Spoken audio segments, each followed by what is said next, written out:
Chapter 16 The Pine Tree. Roz was in no hurry to leave the tree. She stayed on her branch long after the bears had gone, enjoying some peace and looking herself over. In addition to bite marks and claw marks, the robot was also covered in dirt, which, of course, meant it was time for another cleaning. She was making good progress when she felt something sticky on her arm. The problem with sitting in a pine tree is that, eventually, the tree's sticky resin will find you. It always does. And it found Roz. The robot scrubbed and scraped at the resin, and soon her fingers were completely coated in the sticky stuff. Then it was all over her arms and legs and her torso. And things were about to get even messier. A robin swooped into the tree and began screeching and fluttering around Roz. The bird had recently finished building herself a new nest.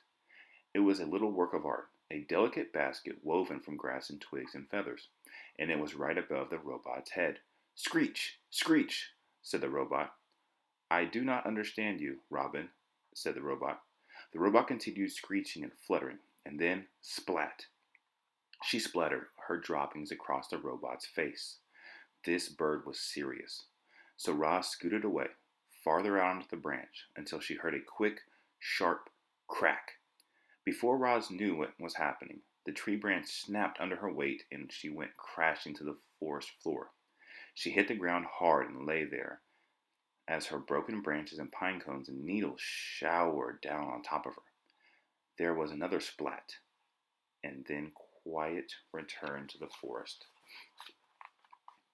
Chapter 17 The Camouflaged Insect. Roz was a mess. She lay under the tree, covered in a heap of broken branches and pine cones and needles.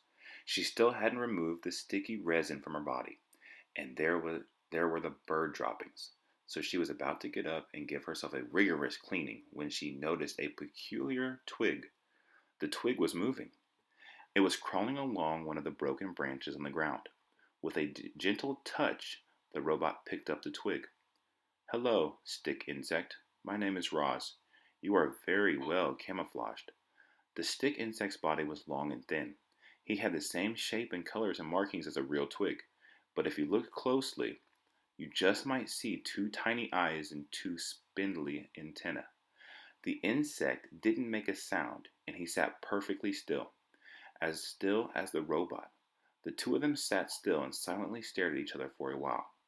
"Thank you, stick insect," said Roz as she placed him back where she found him. "You have taught me an important lesson. I can see how camouflage helps you survive. Perhaps it could help me survive also."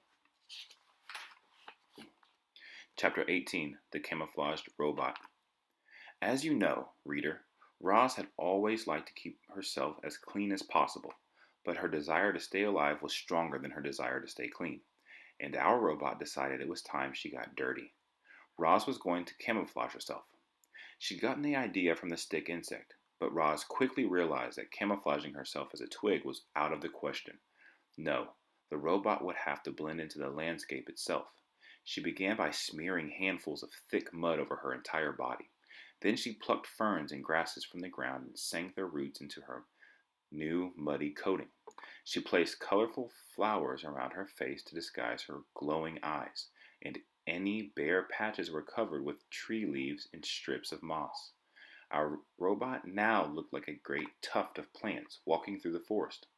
She waited for darkness, and then she padded to the center of a clearing, nestled herself between some rocks, and became part of the landscape. A few hours later, the sky was brightening, the fog was lifting, the nighttime animals were slinking home, and the daytime animals were beginning to stir. It was just an ordinary morning on the island. However, there was that new tuft of plants that in that one forest clearing. Only the bees had noticed the tuft. They buzzed around it, completely unaware that Robot was hidden beneath it.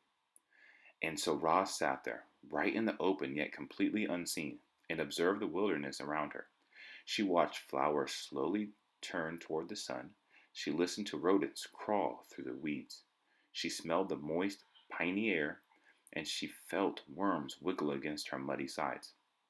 A week later, the tuft of plants was gone, but there was a new clump of seaweed on the shore. A week after that, the clump of seaweed was gone, but there was a new bramble on the mountain. Then there was a new log on the riverbank. Then a new rock in the forest. Chapter 19.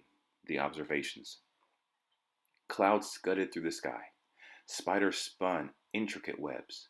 Berries beckoned to hungry mouths. Foxes stalked hares. Mushrooms rose up from leaf litter. Turtles plopped into the ponds. Moss spread across tree roots. Vultures hunched over carcasses. Ocean waves beat against the coastline. Tadpoles became frogs. Caterpillars became butterflies. A camouflaged robot observed it all. Chapter 20. The Language of the Animals. It started with the birds. They had always been skittish when the robot was near. They would stare and screech and then scatter. But now that Roz was camouflaged, she could secretly observe their normal behavior, right up close. Roz noticed chickadees fluttering through the same flowers and singing the same song every morning. She noticed a lark who swooped down to the same rock and sang the same song every afternoon. She noticed the same two magpies singing to each other from across the same meadow every evening. After weeks of robotically studying the birds, Rod knew what each bird would sing and when they would sing and eventually why they would sing. The robot was beginning to understand the birds. But she was also beginning to understand the porcupines and the salamanders and the beetles. She discovered that all the different animals shared one common language. They just spoke the language in different ways. You might say each species spoke with its own unique accent. When Roz first listened to the chickadees, their songs had sounded like twee tweedle, twee tweedle. But now when the chickadees sang, Roz heard, "Oh, what a lovely day it is. Oh, what a lovely day it is." Deer spoke mostly with their bodies. By simply turning her head, a doe could say to her family, "Let's look for clovers by the stream." Snakes often hissed to themselves. Things like, "I know there's a tasty mouse around here somewhere." Bees said very little. They used their wings to buzz a few simple words like nectar and sun and hive. Frogs spent much of their time searching for each other. One would croak, "Where are you? I can't see you." And then another would reply, "I'm over here. Follow my voice."